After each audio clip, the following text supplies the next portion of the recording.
मित्रों, स्वागत है आपका हमारे चैनल वैदिक राष्ट्र में। आज हम एक ऐसे विषय पर बात करने वाले हैं जिस पर देश में बहुत शोर है लेकिन सोच बहुत कम है। उच्च शिक्षा में सुधार के नाम पर यूजीसी ने promotion of equity in higher education institutions regulations 2026 नाम से नए नियम लागू किए। यह वीडियो किसी व्यक्ति, संस्था या सरकार के विरोध में नहीं है, बल्कि उस सोच पर सवाल है जो शिक्षा को संस्कृति और आत्मा से अलग कर रही है। यूजीसी कहता है कि ये नियम जातिगत भेदभाव और असमानता को रोकने, समान अवसर और न्याय सुनिश्चित करने के लिए लाए गए हैं। इसमें कहा गया है कि हर विश्वविद्यालय और कॉलेज में equal opportunity centre, equity committee, 24x7 helpline और ग्रीवेंस रिड्रेसल प्रणाली होना आवश्यक है ताकि असमानता की शिकायतों को सुलझाया जा सके। लेकिन सनातन और वेद की दृष्टि क्या कहते हैं? वेद कहते हैं, शिक्षा का उद्देश्य केवल व्यवस्था बनाना नहीं, मनुष्य के भीतर का संतुलन और विवेक जगाना है। शिक्षा वही है जो भीतरी भय, असमानता और संकुचित सोच को काट दे। लेकिन जो नियम लेकर आए गए हैं वो कहीं बस कागज पर बदलाव हैं, वे मनुष्य के भीतर चेतना नहीं जगाते। आज देश भर में इस यूजीसी के नए नियमों के खिलाफ कठोर विरोध, न्यायालयीन याचिकाएं और छात्र प्रदर्शन हो रहे हैं।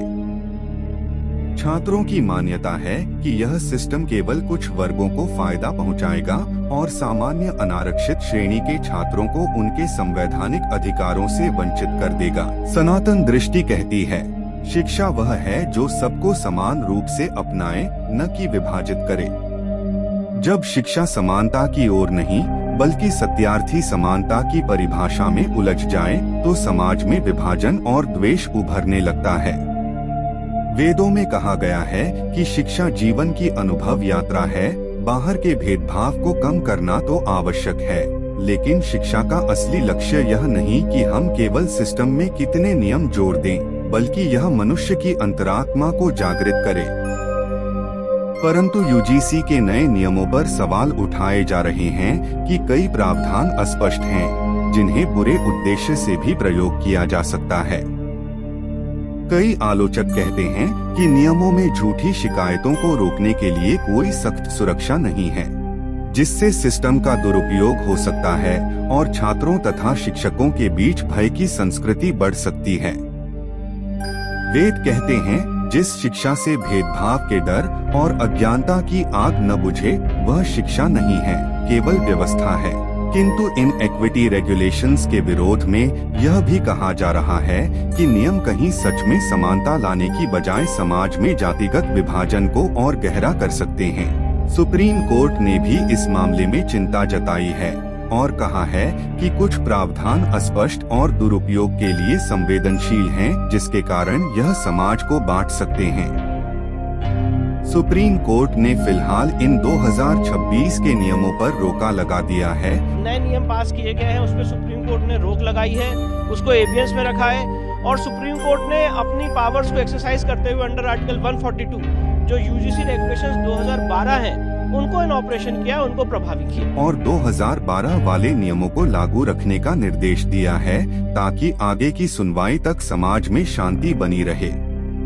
सनातन परंपरा में शिक्षा का अर्थ था आत्मक समाज और राष्ट्र का संतुलन। शिक्षा का पहला उद्देश्य विवेक है, दूसरा सभी मनुष्यों के बीच समानता और प्रेम की भावना उत्पन्न करना। परंतु जब हम शिक्षा की चर्चा करते हैं और इसे केवल संस्थागत व्यवस्था, कानूनी नियम या कंप्लायंस में बदल देते हैं तो हम भूल जाते हैं कि वेदों के अनुसार शिक्षा का मूल लक्ष्य मनुष्य की अंतरात्मा को विकसित करना और समाज में शांति तथा संतुलन को बनाए रखना है। यूजीसी के नए नियमों के विरोध में यह भी देखा गया है कि सामान्य अनारक्षित श्रेणी के छात्रों ने कहा है कि नियमों में उनकी आवाज और सुरक्षा का स्पष्ट उल्लेख नहीं है और इस वजह से वे असुरक्षित महसूस कर रहे हैं।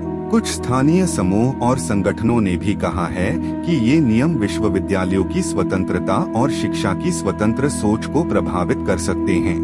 वेद कहते हैं, जहाँ शिक्षा मनुष्य को भीतर से ऊंचा नहीं उठाती, वह केवल कागज की व्यवस्था है, विद्या नहीं। शिक्षा वही है जो भय, भेदभाव और अविद्या को काले अंधकार से बाहर निकाले। अगर नियम केवल प्रक्रिया और प्रावधान तक सीमित रह जाए और मनुष्य के भीतर के भय को नहीं समझ पाए तो और भी गंभीर संकुचित मानसिकता जन्म ले सकती है।